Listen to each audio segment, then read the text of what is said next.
जय हिंद दोस्तों। आज इस वीडियो में ब्लड के संपूर्ण जानकारी जानेंगे, तो चलिए स्टार्ट करते हैं। ब्लड को हिंदी में रक्त कहते हैं और उर्दू में इसे लहू कहते हैं और रक्त के अध्ययन को हेमेटोलॉजी कहते हैं। चलिए अब ब्लड के बेसिक बात को जानते हैं। रक्त एक संयोजी ऊतक है। संयोजी ऊतक यानी एक कनेक्टिंग टिश्यू है। कनेक्टिंग टिश्यू उसे कहते हैं जो पूरे बॉडी को कनेक्ट करके रखते हैं, जोड़ करके रखते हैं, अर्थात संयोग करके रखते हैं। अतः इसे हम संयोजी ऊतक कहते हैं। रक्त का जो पीएच होता है, ब्लड जो होता है, इसका पीएच जो होता है 7.4 होता है। 7.4 जो पीएच होता है वो क्षार का होता है। किसका होता है मेरे भाई? क्षार का होता है। अगर कोई चीज का पीएच 7 से ऊपर जाता है तो आपका क्षार कहलाता है, और 7 से नीचे आता है तो वह अम्ल कहलाता है, और 7 पर रुक जाता है तो वह उदासीन कहलाता है। तो रक्त का पीएच जो है 7 से अधिक है, इसलिए ये आपका क्षार होता है। क्या होता है? क्षार होता है। अब चलिए मेल और फीमेल में समझते हैं ब्लड की मात्रा को। मेल में ब्लड की जो मात्रा होता है 5.5 लीटर होता है, और फीमेल में ब्लड की मात्रा आपका 5 लीटर होता है। यानी मेल की तुलना में फीमेल में जो ब्लड की मात्रा होती है आधा लीटर कम होता है। कम क्यों होता है मेरे भाई? इसका रीजन है कि आपका फीमेल में जो होता है हीमोग्लोबिन कम होता है। क्या होता है? हीमोग्लोबिन कम होता है। और हीमोग्लोबिन जो है, हीमोग्लोबिन ही आरबीसी का मतलब जो क्या होता है, निर्माण करता है, और आरबीसी क्या करता है? आपका ब्लड बनाता है। तो आपका फीमेल में जो हीमोग्लोबिन की मात्रा क्या होता है? कम होता है, इसीलिए इसमें आधा लीटर ब्लड क्या होता है? कम होता है। चलिए आप समझते हैं हम भाई, फॉर्मेशन ऑफ ब्लड यानी ब्लड का निर्माण कहाँ होता है। तो हम एडल्ट लोगों में, हम वयस्क लोगों में आपका ब्लड का जो निर्माण होता है बोन मेरो में होता है, अस्थि मज्जा में होता है। हम लोग जब चिकन खाते हैं भाई, है ना, तो बहुत सारे हड्डी को कुचते हैं। आप उसके अंदर जब झांकिएगा, जब उसके अंदर हड्डी के अंदर, तो हड्डी को तोड़ के उसके अंदर जब देखिएगा तो आपको रेड जाली के टाइप का मिलेगा। वो क्या है? आपका अस्थि मज्जा है। तो हम एडल्ट लोगों में, वयस्क लोगों में ब्लड का निर्माण कहाँ होता है मेरे भाई? तो अस्थि मज्जा में होता है, बोन मेरो में होता है। लेकिन जो अभी माँ के गर्भ में ही है, जो बच्चा जो अभी माँ के गर्भ में ही अभी जन्म नहीं लिया है, मतलब 5 महीना का है या 4 महीना का या 6 महीना का, जब वो मतलब जन्म ले लेंगे तब बच्चा कहलाएंगे। लेकिन जब वो माँ के गर्भ में ही है तब तक बच्चा वो नहीं कहलाएंगे, भ्रूण कहलाएंगे। तो माँ के गर्भ में जो बच्चा है वो आपका ब्लड का निर्माण, उनमें ब्लड का निर्माण कहाँ होता है? तो उनमें ब्लड का निर्माण आपका कहाँ होता है? लीवर के मिसोडर्म में आपका होता है। लीवर आपका कहिए, आपका लीवर के मिसोडर्म में आपका क्या होता है? आपका ब्लड का निर्माण होता है। चलिए अब समझते हैं ब्लड जो आप देखते हैं, ये ब्लड स्टोर कहाँ रहते हैं, ये ब्लड स्टोर कहाँ रहते हैं, जमा कहाँ रहते हैं। तो ये ब्लड जो है भाई स्टोर कहाँ रहते हैं मेरे भाई?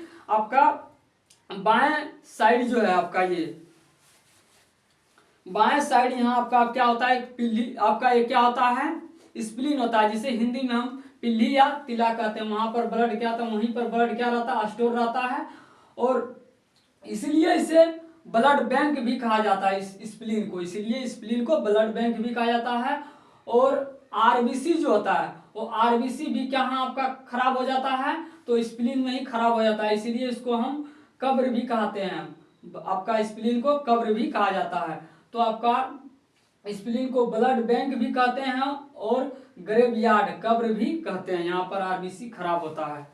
चलिए आप समझते हैं कोलेस्ट्रॉल क्या है। कोलेस्ट्रॉल क्या होता है? तो हम लोग जो आपका यानी कोलेस्ट्रॉल एक चिपचिपा पदार्थ है। हम लोग जो मतलब तेल वसा दिन भर खाते रहते हैं, उसमें क्या होता है? चिपचिपा पदार्थ होता है। आपका वसा की एक रूप होता है उसमें, तो वही क्या आपका कोलेस्ट्रॉल है।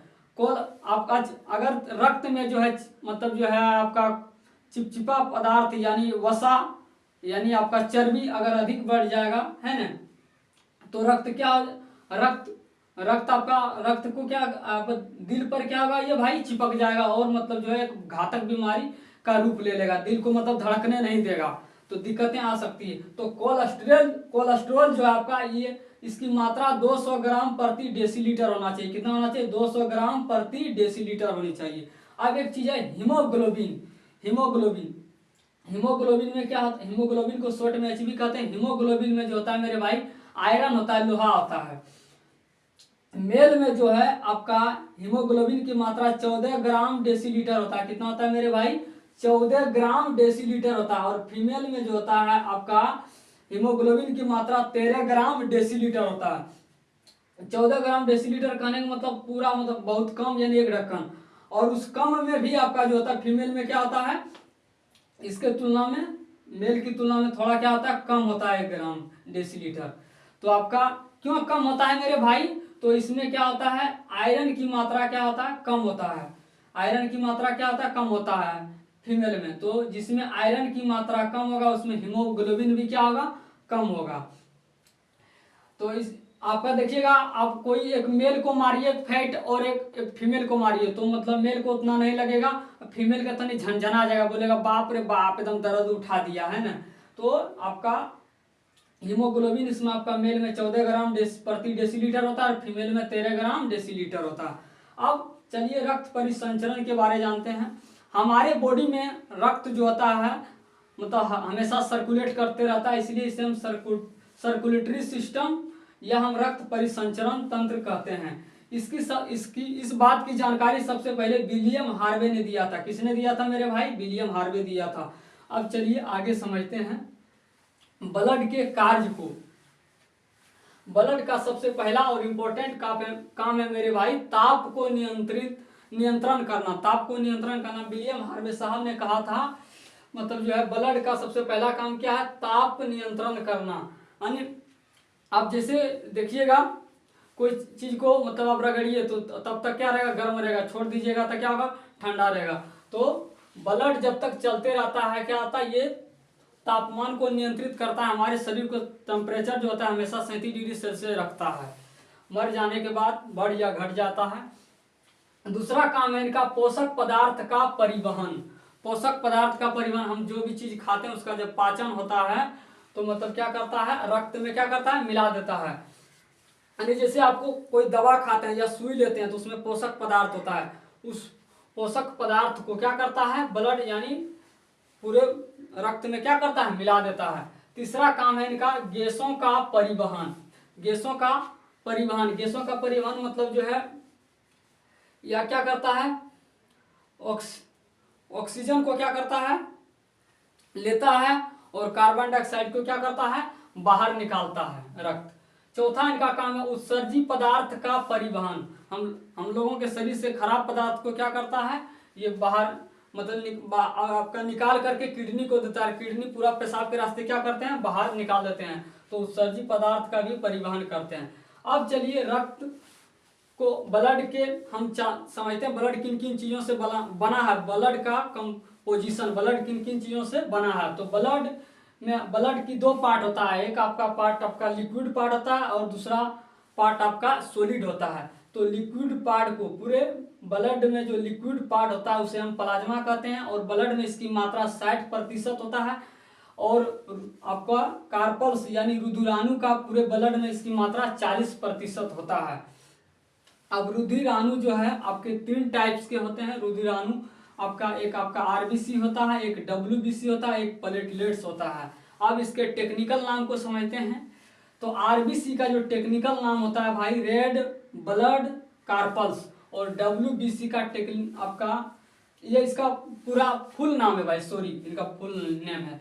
डब्ल्यूबीसी का फुल नेम आपका वाइट ब्लड कार्पल्स और प्लेटलेट्स। आपका रुधिराणु का 3 पार्ट होता है। अब इसी का टेक्निकल नाम समझते हैं। आरबीसी को टेक्निकल में एरेथ्रोसाइट कहते हैं और डब्ल्यूबीसी को आपका इनका टेक्निकल नाम होता है ल्यूकोसाइट और प्लेटलेट्स का टेक्निकल नाम होता है थ्रोम्बोसाइट।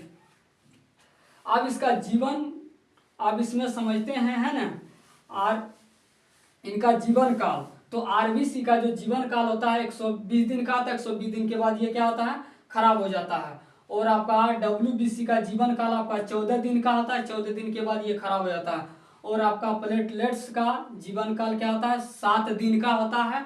7 दिन के बाद ये खराब हो जाता है। अब इसकी मात्रा समझते हैं। BC की जो मात्रा होता है शरीर में क्या होता है 50 लाख होता है। कितना होता है 50 लाख, यानी कहिए तो इसको मिलियन में आप कीजिएगा कैलकुलेट तो 5 मिलियन। और यानी पूरे मतलब रुधिराणु का जो है सबसे अधिक भाग क्या होता है RBC ही होता है। और ये दोनों WBC प्लेटलेट्स मिलकर भी इनके इतना नहीं हो पा रहा है, इनके इतना नहीं होता है।